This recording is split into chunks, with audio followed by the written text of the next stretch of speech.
And I will say the thing that made me write the book was figuring out after 20 years of working with companies that product marketing is fundamentally misunderstood. People have started to associate it with the person that sits in the seat or the outputs that are associated with product that are marketing in their orientation. And so I wanted to get people back to the basic foundational fundamentals that need to be done irrespective of who is doing the work. Because there is not enough product marketing talent in the world to do all the product marketing that's required. Welcome to Product Unfiltered, where we bring you unfiltered conversations with the brightest minds in product management and marketing. Today, we are thrilled to have Martina join us on the show. With nearly 3 decades of experience in executive positions at companies like Microsoft, Netscape, and AOL, Martina has been at the forefront of product marketing and management. She has played a significant role in some of the most successful software products of all time, including Microsoft Word, Office, and Netscape Browser. Martina's multidisciplinary approach and strategic advice have helped companies ranging from Fortune 500 to startups achieve their goals through effective marketing and product management. On top of all that, Martina is also the author of Loved, How to Rethink Marketing for Tech Products, a must-read for anyone in the industry. Now, we're excited to dive deep into Martina's wealth of knowledge and experience. So let's get started. Thank you so much, Martina, for taking out your time for our podcast today. We're really glad to have you on the show. Thank you guys so much for having me. Yeah. And Martina, so just start of things, you have been in consulting for so many years now. So what are some common themes or issues that you have seen in the products and teams that Silicon Valley Product Group works with? And how do you help these teams overcome these challenges? So for the last decade, 7.5 of the last 10 years, I've actually been working at Costanoa Ventures, which is a venture company a venture capital company that focuses on early stage startups. So I've had the privilege of seeing both the SVPG cohort, which tend to be more established companies, as well as really early stage companies. And they are very, very different, really different in terms of the issues that they face. Early stage startup companies, so much of what I see, the common threads there are really finding and refinding product market fit, and that those are distinct stages and entities. So product market fit is you're like, oh, I found a market in which the product can fit and I'm trying to solve the problem. But then you have the go-to-market fit side of market fit, which is you might have a really good idea. You might have a sensational product, but actually getting it to connect with the market in a way that people realize what you're building matters or is better or more important than what they have in place today. That's the big challenge for early stage startups. Yes, you should pay attention to this thing that you thought you've already solved because it can now be solved much better. And from the 5 people you've heard from that sound like they're doing something similar, this is why you should lean in and listen to me. And so it's actually much more of a go-to-market problem than it is a product building problem. Mm-hmm. For most of the companies that SVPG works with, which they tend to be much more at scale, much more mature, most of the challenges tend to be a combination of organizational and political, and then deeply steeped habits of product process, where they think they've gotten better, but they actually aren't better in terms of the iterative, more discovery-oriented aspects of discovering product versus declaring and building a product. And those might sound very similar, but it's the art of the gap between those that most companies don't realize that's the work that they still have in front of them. So that's what I've noticed in both of those ends of the spectrum.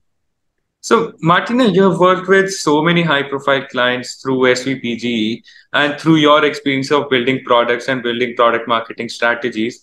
Can you share any of the story which would be where you had some of the challenging situations, and also which can bring a lot of learning for our listeners in terms of how did you approach it and how did you overcome those challenges over time? Well, I can talk through some SVPG examples, or do you want some examples more from my personal background, or both? Probably we'll start with your background, and throughout the podcast, we'll touch base with SVPG more. Okay. All right. So I would say that probably the one that was most formative in shaping my realization that product is about the perception of what you're putting out there, was when we were doing a new version of Word. And all of our development time was essentially cut in half. And the powers from on high said, okay, everybody has to simultaneously release the next version of the product with the next version of our operating system, which was Windows at the time. And it was a huge shock to everyone. At that time, we had multi-year roadmaps. And also at that time, the value of most of our products was measured in the sheer number of features that we were adding. We would literally stick a sticker on the front of boxes. Software was in boxes back then, that said how many features were inside. We would produce evaluation guides that would go feature by feature and say, this is great because we have so much stuff in here. And all of a sudden we had to produce a better version that had half as much stuff in it, half as many features. So the product management and product marketing teams put their heads together and said, well, how do we solve this problem?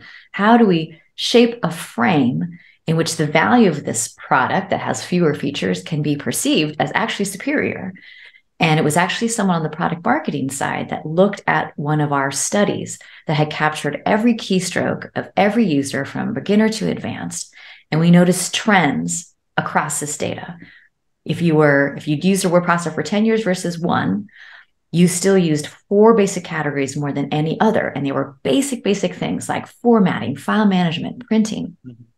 And when we looked at the features that we had signed for, they were basically improving those fundamental aspects of the word processor. So that red squiggly line that everybody knows, that was in that version of Word, where we were starting some of the, you're just typing out the line underneath and it automatically becomes a line as opposed to you having to go insert line.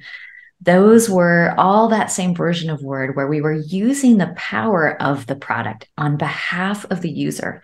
So the fit and finish of the product was vastly superior, even if the features weren't as game-changing.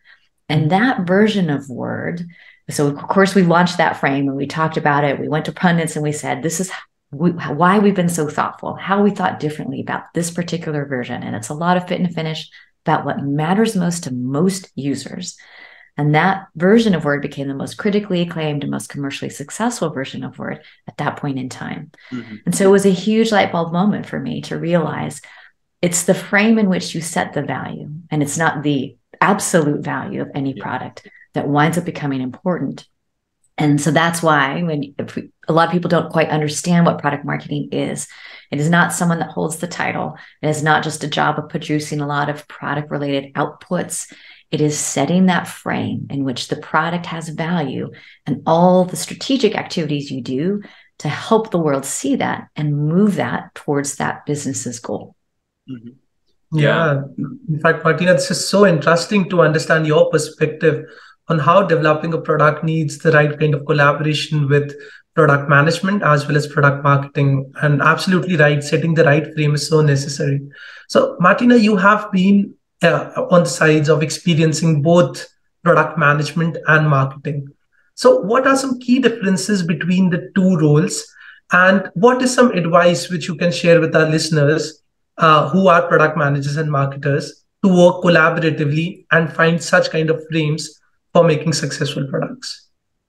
I find the key attributes that make either a product manager or a strong product marketer good at their job are the same. They have to really understand the customer and market. They have to be really strategic and thoughtful in their thinking. They have to be strong on execution. They have to be really good listeners, really excellent collaborators and communicators.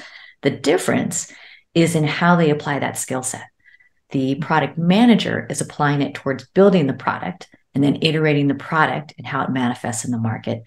And the product marketer is the one that is leaning out into the go-to-market machinery and making sure it knows how to take advantage of what's being built to penetrate and continue to be adopted in the market. The market is really, really dynamic. You have a competitor that tomorrow is announcing so and such. All of a sudden, this new startup that wasn't there a week ago is suddenly talking about things that change how people are thinking about things. Products are all the same, but all of a sudden the market situation has changed. So the market tends to be very dynamic, even if products iterate quickly these days, but the perception of what they're doing is about the same. And so the product marketer has to lean into what are the perceptions, what is influencing how people are talking about the space, categories, whether or not they need this product, how it might be ranked. It's so many different factors, and it's not just about the product and how you talk about it. It's about all those different things that bring shape to how someone discovers it. Are you ranked in the top 10? Or are you ranked in the top 25? Does that matter? Do you include the word free in your description? And does that change how people perceive the relative value of your product? All of these things are factors on the product marketing side. So take someone that's incredibly thoughtful and understands all these different dynamics to be successful in the job. Yeah. But Martina, also, while you're building a product, how do you decide that at what particular point do you start thinking about marketing and messaging around the product? Because as you mentioned, product development is an iterative process. So when do you decide, okay, let's start marketing and messaging around the product? So in my work with early stage startups, you do it as early as possible because you are simultaneously discovering, as you discover the product, you're simultaneously discovering how we might bring this to market. So I just looked at 2 companies in the last couple of weeks that are in the same approximate space, targeting the same ICP, ideal customer profile. And one of them is basically integrating against a lot of the existing world and data resources that would be typical for this particular ICP. The other one is a generative AI native approach to it, where they're not integrating with things. They're like, oh, ask a question. And if we don't have the answer, then just upload this PDF and we'll ingest it and make it part of our data corpus. So fundamentally different approaches. And what's key with both of these companies was who they were targeting, but how they were pricing and packaging. So I'll say the older school approach, integrated with all these data resources, they were a high ticket item. So 5 figures, slower sales cycle. The generative AI approach, they're like, we want to land and expand. We have a freemium version. We have acquisition-based price points. We're going to package things in a way that's super easy to consume, where anyone in the organization can take advantage of this information. So when I look at that and I say, which is the better approach ultimately to succeed in the market, they're products trying to solve the same problem, but I see in how the generative AI native product got built, that go-to-market thinking was built in to how the product was created. You know exactly how it's going to be discovered. You know that you have a much bigger surface area of who might find this product interesting, and it's easy to acquire and to try. So people can experience its value and experience what's different. When you've priced it so that it's this premium product, has to be assessed a traditional way, you have a traditional enterprise sales cycle, which just makes things slower. So they've built different products. They've built different go-to-markets based on those products. And one, to me, just seems like a much easier path to success, again, for an early stage startup. Yeah. So at that stage, they're absolutely linked from day one. Mm-hmm. But Martina, also with the emergence of generative AI, we are seeing so many tools developing on daily basis. So marketing becomes a huge challenge. That how do you differentiate your product out there? So what would be your advice or suggestions for people who are building products in the Gen AI space? So this is a great example of why I think the generative AI product has thought about this. You need to experience difference. In a world where everyone is saying, oh, we do that too, and we do it really well, and we're built on generative AI, and we use LLMs, everyone's saying the same thing. So how do you know it's different and better? You have to try it, and you will experience the difference. And I think that's why it's critical for product to be considered. Do you have a product-led motion? Is that how you're going to market? You'll build your product differently than if it's a traditional top-down go-to-market motion. So they experience the difference versus just telling people that it's different. Yeah. And Martina, something which really intrigues me about product marketing is, what is the right approach to market your product? So if I share 2 scenarios with you, in one scenario, you are working with a high profile client whose product has been in the market for years. They have achieved a product market fit. So in that case, you know what the customers want and what is the right way to market or position your product. But what if in the case of products which are very new into the market, and you have to release it because they are very new into the market, you have to find ways which are very creative to find the right kind of fit, which is also a product market fit as well as a product marketing fit. So how do you approach these two scenarios differently? Yeah, they're really different. So, more mature company that's established, people know the product, they might know the brand of the company. That's where you're bringing shape to how the world sees the category or the evolution of where the product is. So, the vast majority of more mature companies usually go from a single product or a collection of products that people really love. They eventually move to a suite approach or a platform approach where it's kind of like, hey, get one license from us and use all of these things. Or we've now integrated them into an integrated product suite that lets you take the best of each of these products and be familiar with one way of using them and get success in many more other arenas. That's a very traditional, we're succeeding, we're at scale. How do we actually get more of the percentage of the pocketbook of every customer that we have? So there, you want to bring shape to that. Well, why would you choose us over somebody else? Or why, if this is already being used and loved by the vast majority of your engineers, and it's already being used to communicate with your marketing team, why not deepen your relationship and the advantage that you can get through these awesome suite of products and use it as a productivity enhancer to more of the organization. So it's viewed as a productivity enhancer to the organization writ large, as opposed to here are the functional things that it's doing for this particular function. So it's elevating and bringing shape. So people start to see, oh, I guess I should think about this a little differently. That is oftentimes the work at a more mature company. Market shaping or market targeting. There's a new target market that we haven't touched at all. Now we have to build a product that's just for them. They're a little more laggard. They need a little bit more purpose-built. So that's how you would do that work as a more mature company. Early stage startups, it's much more this dynamic, super iterative approach where you are discovering as you go along. We tried talking about this. It's a third rail. People think the wrong thing, so we need to talk about it differently. So I'm working with a very technical company right now. They're still figuring this out. They know exactly what they're trying to build, but they're trying to figure out how do we introduce the conversation so people don't make the wrong association and understand that we have a solution that can solve many of their problems and not just one. And is it just-in-time access? Is it continuous dynamic contextual access? If they said, we do authorization for data, only 1% of the population understands exactly what they mean, even though that is precisely correct.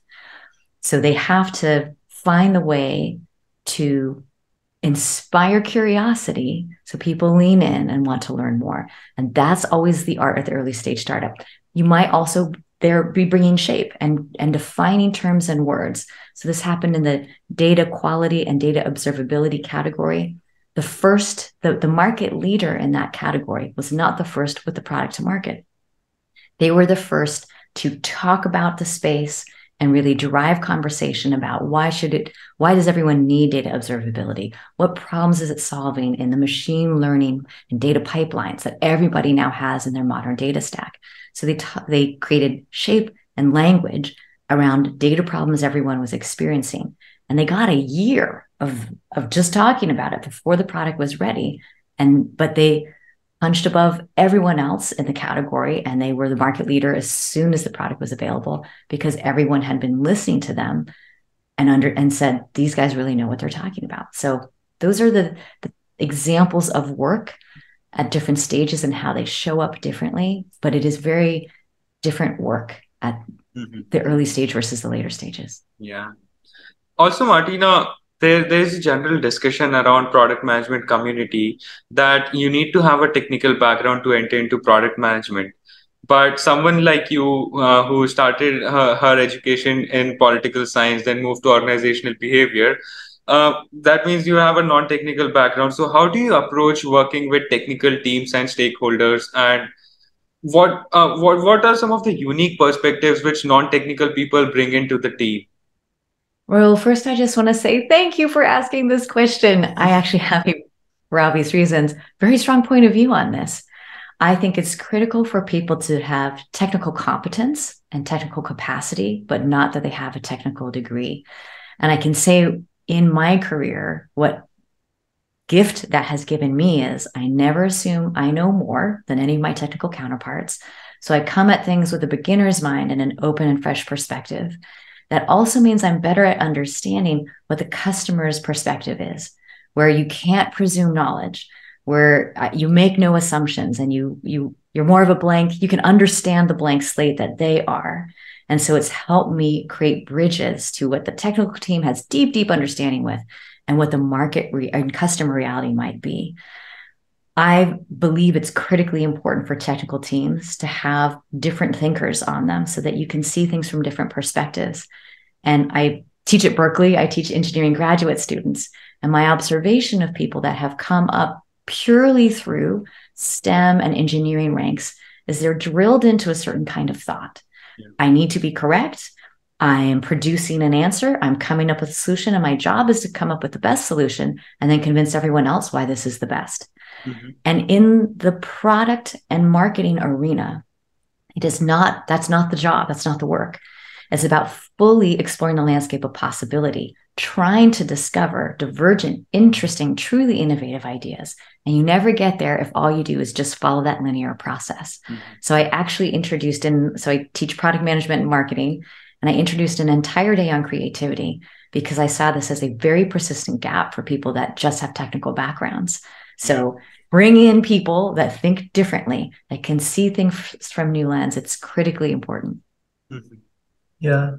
And Martina, you've worked in product management and marketing for a number of years now. So, and you're also coaching and advising others. So at what point of your career did you feel like you were ready to take on this additional role of consultancy and coaching? And what inspired you to become a coach and advisor?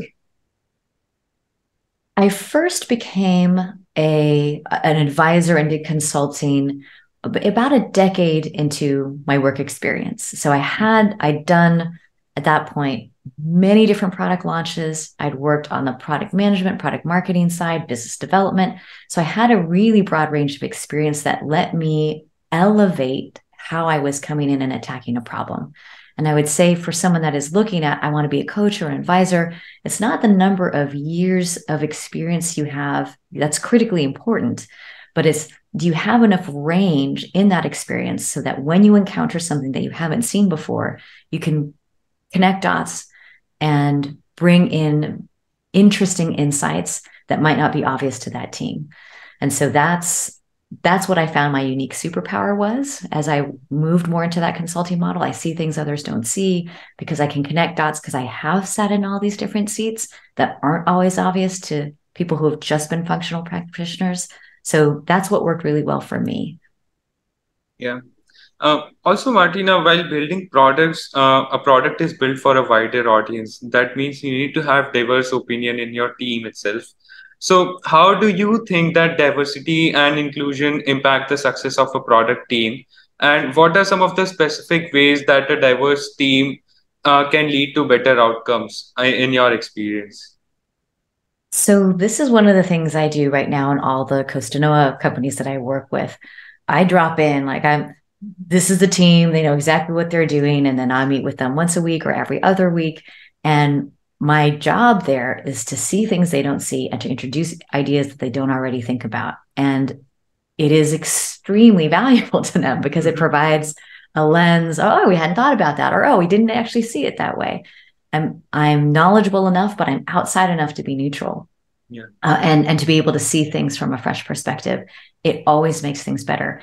It's not about my idea is better, but I'll introduce something that someone hasn't thought of, then everyone else can build on top of that. It's what collaboration and brainstorming actually was developed as a tool, which is not come up with the right answer. It's bring in more ideas so that we can keep pushing our thinking so that we can actually come out with a better idea. So that's what diverse teams do. It's not that we brought in the smartest people that have the answers. Is that we bring people together that can think about things in a different way and push one another for that next thing that you haven't thought of, or build on something else that somebody says that wasn't natural or didn't come to you because that wasn't your background. And that's what makes teams great. Mm-hmm. Also, how do you see these things getting evolved over years? Because you have been in the domain for close to 3 decades. So, for example, let's take the last decade and this decade. How do you see things have been evolving in the product management space in general? What are some of the positive sides and what are some of the negative sides which you see over the years?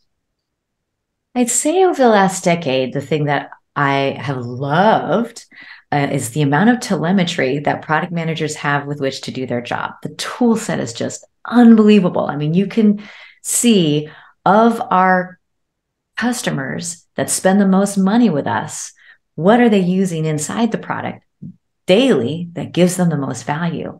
We had to figure that stuff out in a very manual way in the past. Now a product manager can just like get in one of these. There's so many tools out there. Get in a tool and look at it and make a judgment call about if we're trying to add more value to our customers' lives. Is it that we need to take this thing that our most valued customers are and make it more usable to everybody else? Is it that it hasn't been discovered? So you just have so much more information by which to make value-based decisions. Or another tool like Gong is a great example of that, where you listen in on sales calls, you can see word clouds of what are they saying, what words do they actually use, what problems are they just describing. And now we have this corpus inside of companies that product marketers, product teams can listen to actual customer conversations. So they don't need to go out and hoof it and figure it out themselves. They can listen to the real things actually happening. Yeah. So there's so much out there, so many tools that make much better data available to product managers to help them discover true customer value. And so that's what to me is like so exciting and amazing about being a product manager today. Yeah. And in fact, Martina, talking about tools, with onset of generative AI, we see so many tools made for product marketing and product management to help them in their day-to-day life. What do you think is the future of product management and marketing after the AI sets in? Will it help improve the efficiency of product managers, or in future, product managers face this challenge of competing with such kind of generative AI bots? I don't know about competing with generative AI bots, but I will say I do observe already, like, let's see what ChatGPT says. Like every marketing team, let's put this in ChatGPT and let's try to turn the dial. So I think my observation in the short time that we've had these tools accessible to everyone is what it is forcing people, what forces humans to do is exercise better judgment. So I will look at copy that was generated, that was obviously very massively influenced by ChatGPT. And I was like, okay, it's a little hyper real, hyper exaggerated is a term that I would use for marketing copy that I see generated out of ChatGPT.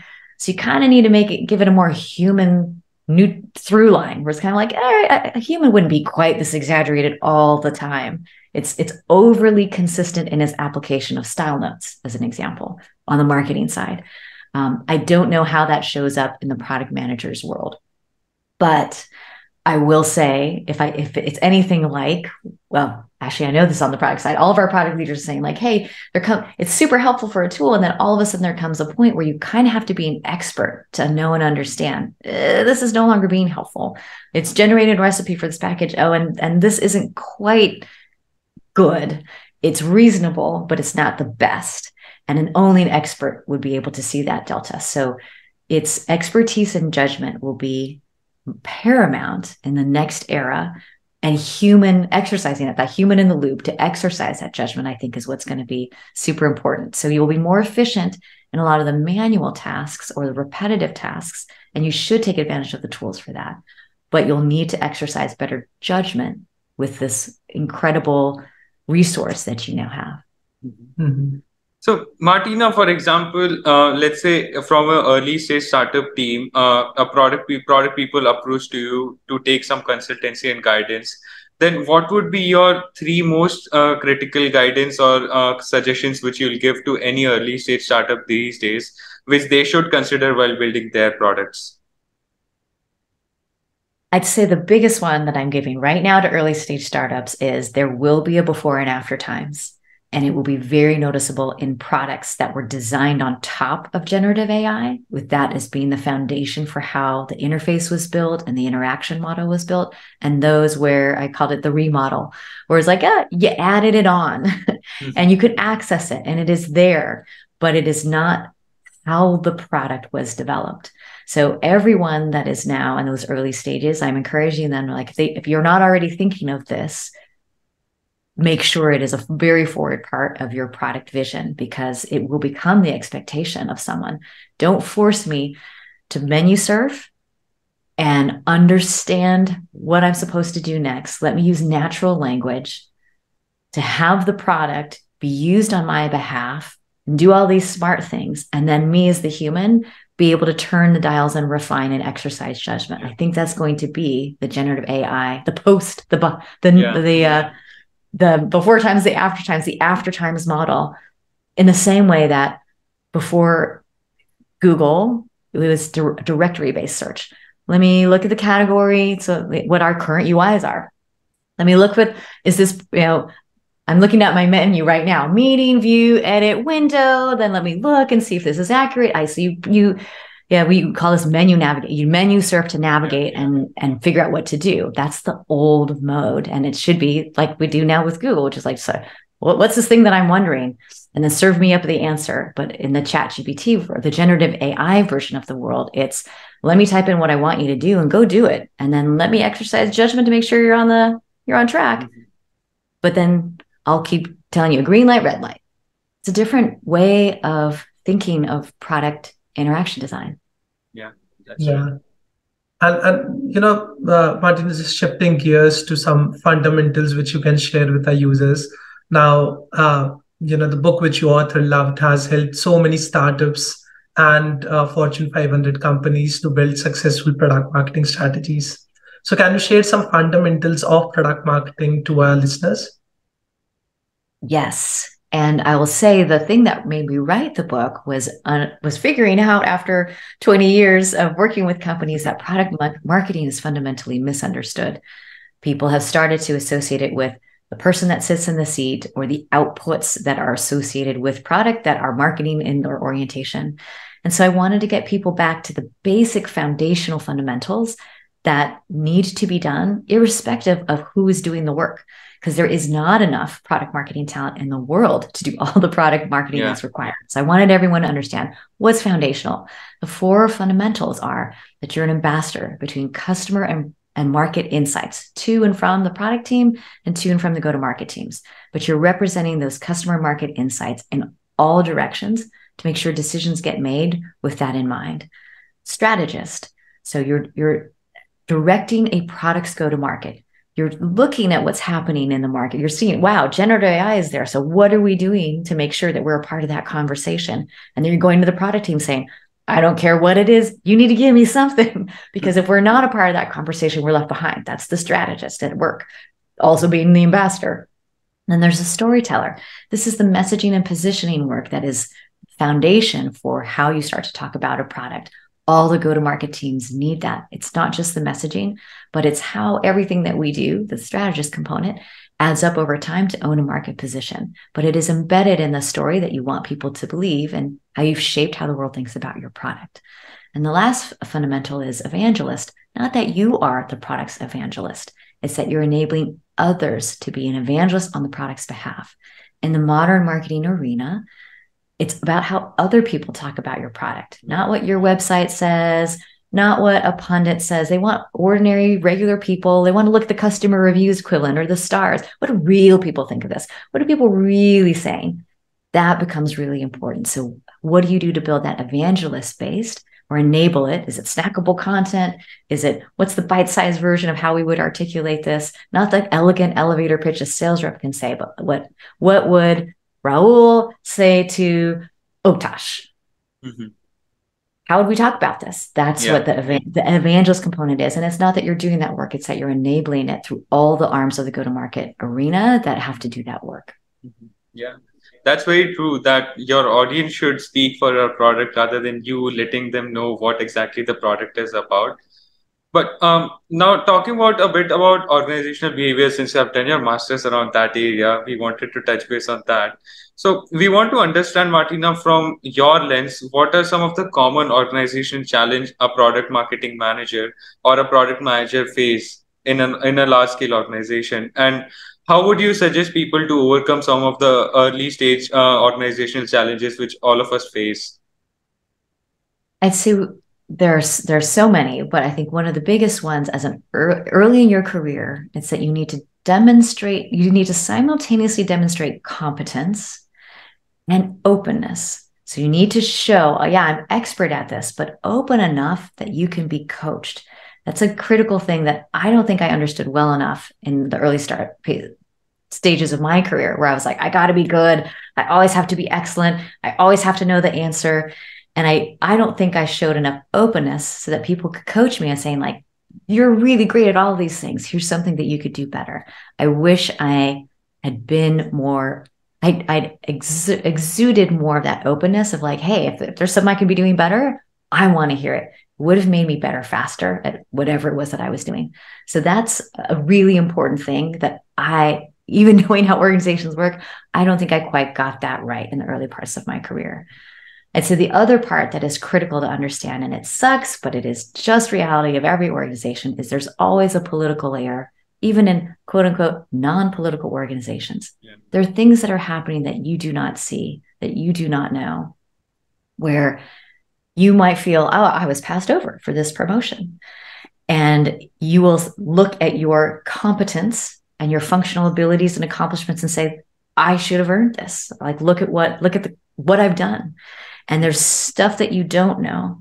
And so it's perfectly reasonable to say, I'm disappointed, I'm angry, you have that frustration, but then you want to be in dialogue and not just be the angry person saying, why was I passed over? You want to communicate openness.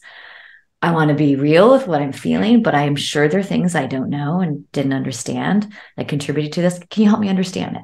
Or what do I need to be doing better next time? Or what do I need to be aware of that I'm not seeing? Presume there is an unseen, uncommunicated part of what's going on, and you will just be much more successful in any organization.